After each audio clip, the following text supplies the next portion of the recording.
আগায় গেলাম না।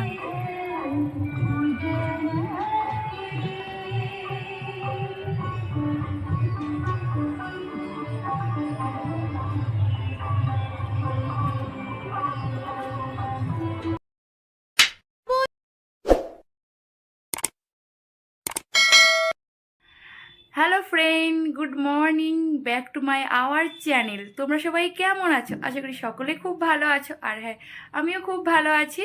তো আজকের ব্লগটা আমি কীরকম টাইমে শুরু করেছি তোমাদেরকে বলেই দিচ্ছি। বাইরে প্রচুর ভোর রাত হয়ে গেছে, অন্ধকার আছে। তো এখন থেকে আমি ভিডিওটা স্টার্ট করলাম। তো এখন যাব আমরা ছট পূজা করে, হ্যাঁ ছট পূজার আজকে ঘাটে যে পূজাটা করবে সেটাই। তো সেটাই দেখতে যাব। তো দেখো আজকে ঠান্ডা ঠান্ডা লাগে, তাই অন্য আর কোনো ড্রেস পরলাম না, এটাই পরে নিলাম। তো বাইরে দেখো অন্ধকারই রয়ে গেছে। ওই দেখো ভোরবেলার থেকে যেহেতু ভিডিওটা স্টার্ট করলাম, তো আমাদের সব রেডি হয়ে গিয়েছি। আর ওই যে দিদি এদিকে রেডি হচ্ছে, জিজু রেডি হয়ে বের হয়ে পড়েছে। তো চলো ভিডিওটা দেখতে থাকো। আর তোমরা যারা যারা আমার নতুন বন্ধু আছো তারা চ্যানেলটা অবশ্যই সাবস্ক্রাইব করবে, লাইকটা বন্ধ। তো চলো, এই তো বাইরে বের হয়ে পড়লাম। তো দেখতেই পাচ্ছ ভোর রাত। জুতা কি ওইগুলো পরবি না এইগুলো পরবি? আমি কোনটা পরবি? আমি তাহলে কালারটি পরি। কোনটি? আর ইয়ে করি কি? আরে আমার তালা চাবি করি। তো ওই দেখো গাড়ি বের করে রেখেছে, এখন আমরা যাব। আর বেশি জোরে জোরে কথা বলছি না, কারণ সকাল সকাল তো ভয়েসটা আমার এরকমই হচ্ছে। তো চলো যা যাক। এদিকে দেখো লাইটটা আমি অফ করে দিয়ে আসলাম, দিদি এখন জ্বালাচ্ছে আবার।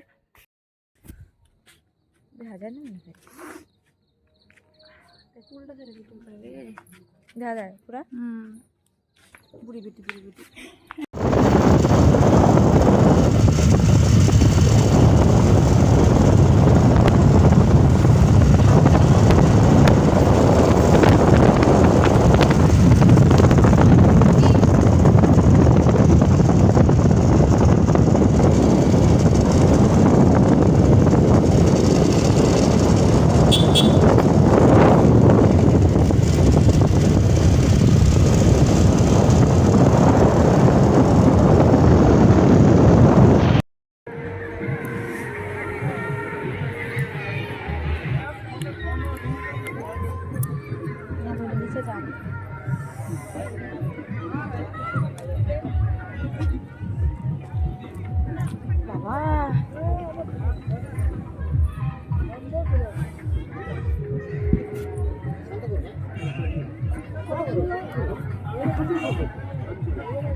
এটা দিয়ে দিতে পারবি তুই?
কুচি খাই নিবি কুচি থাকে রাখে দাও রাখি এখন খাইস না কুচি খেয়ে নিবে এই তো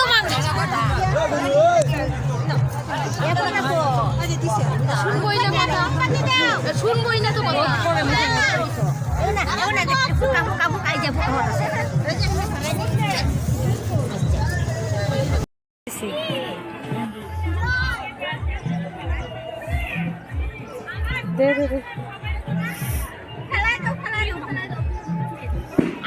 একটু করে দে এত দিস না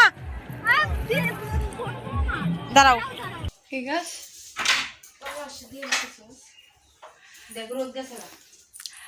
তো বন্ধুরা আমরা সকালবেলা ছট পূজায় গিয়েছিলাম, তোমাদের সাথে শেয়ার করলাম। তো তারপর তোমাদের সামনে আর আসা হয়নি। তো তারপর বাড়ি মানে এখান থেকে আমি দিদির বাড়ি আছি, তো দিদির আরেকটা দিদির বাড়ি গিয়েছিলাম। তো ওখানে সকালবেলার খাওয়া দাওয়া করে তারপর এখানে আসলাম।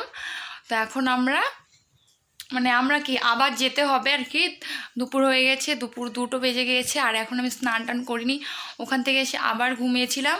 এখন ঘুম থেকে উঠলাম, তো ভাবলাম যে এখন স্নান করে আবার রেডি হতে হবে। তো তাই তোমাদের সাথে একটু শেয়ার করে দিচ্ছি। আর সারাদিন তো তেমন কিছু শেয়ার করা হয়নি, শুধু ঘুমিয়েছিলাম। আর ওই সকালবেলা 4টে না 5টের দিকে ব্লগটা শুরু করেছিলাম, তোমরা দেখতেই পারলা। তো আজকে খুব মজা হচ্ছে আর কি, জানো আমি অনেক দিন পরে আর কি আমার পাহাড় দেখতে এত ইচ্ছা করে যে পাহাড়ে যাব, কিন্তু পাহাড়ে যাওয়া হয়নি। কিন্তু পাহাড়ের অনেক কাছে এসে পড়েছি, মানে আমি ক্যামেরাতে নিয়েছি ভিডিওতে, কিন্তু ভিডিওতে না মানে ক্লিয়ার আসছে না। কিন্তু আমি যেখানে আছি সেখান থেকে স্পষ্ট দেখা যাচ্ছে। সকালবেলা মানে নদীর পাড়টায় গিয়েছিলাম না, একদম পাহাড়ে যা আছে মানে বড় বড় গাছপালাগুলো ছোট ছোট দেখা যাচ্ছে, পাথরগুলো দেখা যাচ্ছে, মানে দেখে আমার মনটা এত ভালো হয়ে গেল যে না সামনে না যেতে পারি, অনেকটা কাছে এসে গেছি। আর আশা আছে সামনে যাব, তো সামনে গেলে তোমাদের সাথে তো শেয়ার করবই। তো চলো ভিডিওটা দেখতে থাকো। আজকে কিন্তু সামনে যাওয়া হবে না, আজকে বললাম যে পাহাড়টা আমি দেখেছি খুবই ভালো লাগলো। আর এই পাহাড়টা আমি আমাদের বাড়ির এখান থেকেও দেখি, কিন্তু ওটা একটা পাহাড় তো পাহাড়ই থাকে, মানে পাহাড়ের আকৃতিটা দেখা যায়। আর এখানে যে এসেছি এখানে একদম পাহাড়ে কি কি আছে সব বোঝা গিয়েছে সব। তো দিদিও ছিল, দিদিকে বললাম যে ওইগুলো কি, দিদি বলে ওইগুলো গাছ আর পাহাড়টা। তো বন্ধুরা এখন স্নান করে তারপর তোমার সাথে কথা হচ্ছে, ঠান্ডা লাগছে খুব, তো স্নান করতে যাচ্ছি, বাই।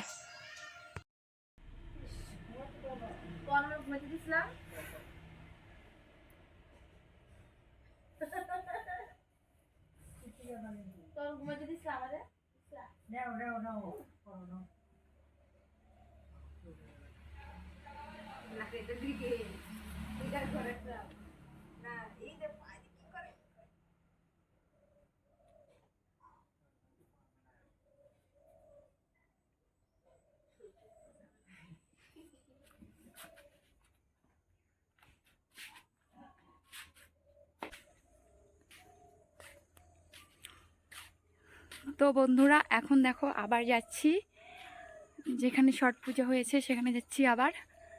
তো এই দেখো দিদি বাড়ি, আর এই দেখো রুট। তো রাস্তায় আসলাম রেডি হয়ে এমনি, মা তুলে না কেন এখনো। তো আমি একজনকে ফোন লাগাচ্ছি, কিন্তু ভাবলাম যে তুলেছে, কিন্তু না তুললো না।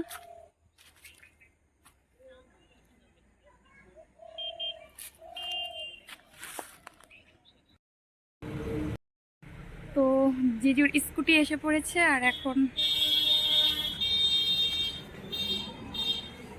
আমরা যাচ্ছি, বের হয়ে পড়েছে।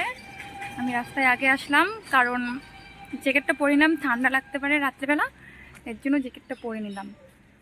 এখন দিদি আসবে, আমি রাস্তায় উঠে দাঁড়িয়ে আছি, এর আগে আসলাম। তো ওই দিকে দেখো দিদির বাড়ি।